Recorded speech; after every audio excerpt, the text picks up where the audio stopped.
Yes, Red Zone TV kwoli webale kubanga okyagoberera yonna gy'osinzira okubanga gy'otulabira kyokola kya mutawaana nnyo gw'atambula naffe ku mukutu ogwa Red Zone TV. Nawe atanaba kubanga osubscribinga kirira wansi awo olaba ekigambo subscribe kikwateko, kwata kade ka notification abere nga tomisinga nsonga yonna.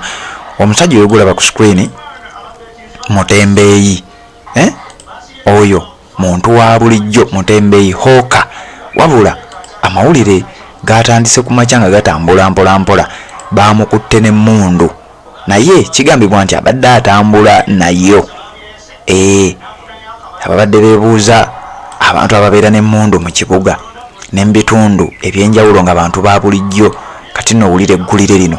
Sooka osubscribinga gwatanaba kubanga osubscribinga okusinziira ku mawulire oba ku kiwandiiko ekifulumidde ku mukutu ogwa Nile Post olunaku olwaleero obudde bubadde bwa ku makya nga bagamba nti police in Nakaseke have in custody a man who was arrested with brandishing a gun in a trading center.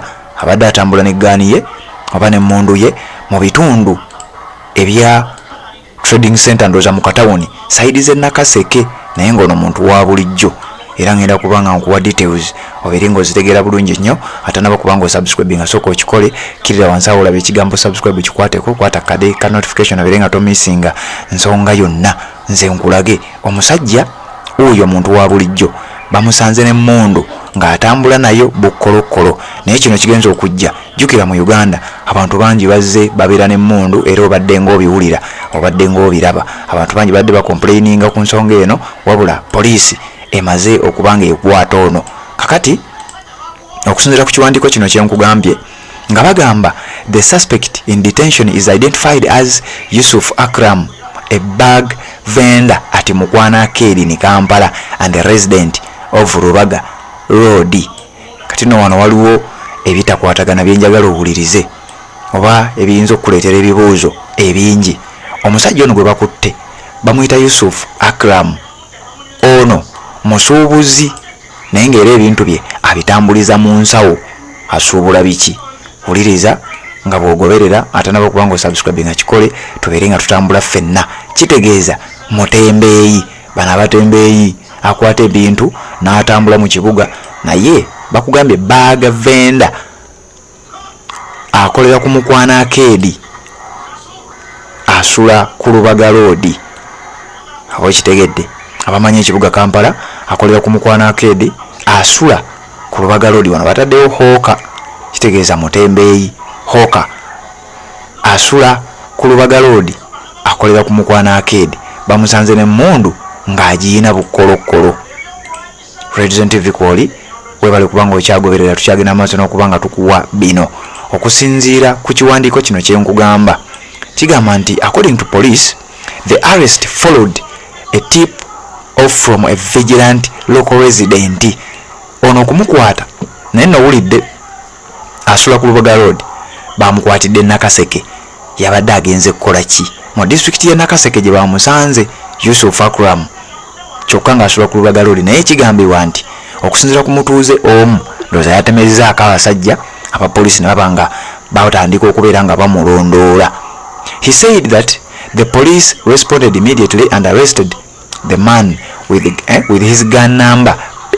Enamba y'emmundu yiino bulijjo babuuza emmundu bazikwata tezibaako na namba, kati enamba yiino eri PSO 4000 4000 then 390/11007.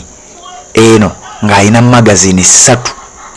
Emmundu gye bamusanze nayo ng'eyina magazini 3.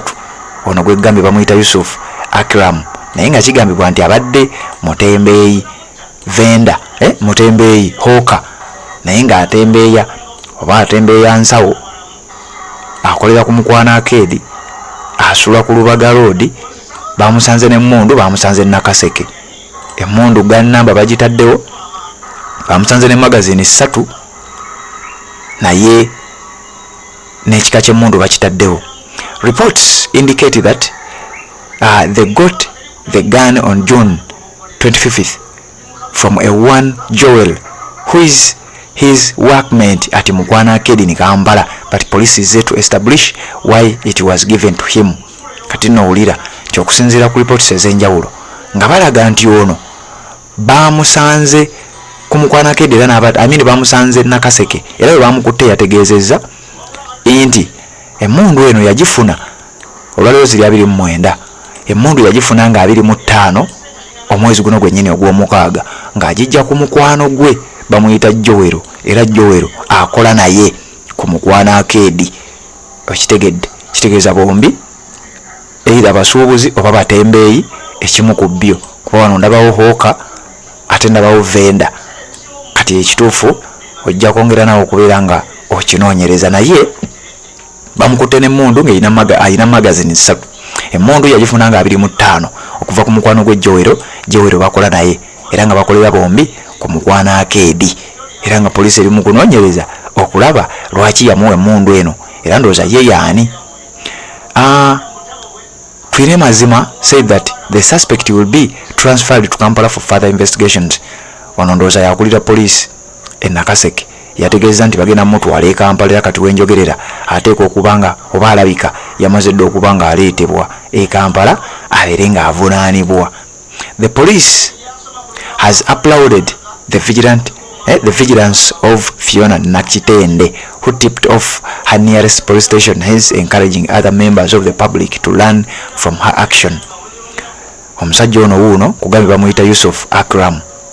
Kifaananyi kino saagala kikulaga bulungi olw'embeera eyinza okuddirira naye nga njagala nkuweggulira eddiyo obeere ng'olitegeera. Bamusanze emmundu ng'ate musajja mutembeeyi ate nga neyamuwadde emmundu mutembeeyi munne bakolera ku Mukwanaakeddi asula ku Lubaga Road.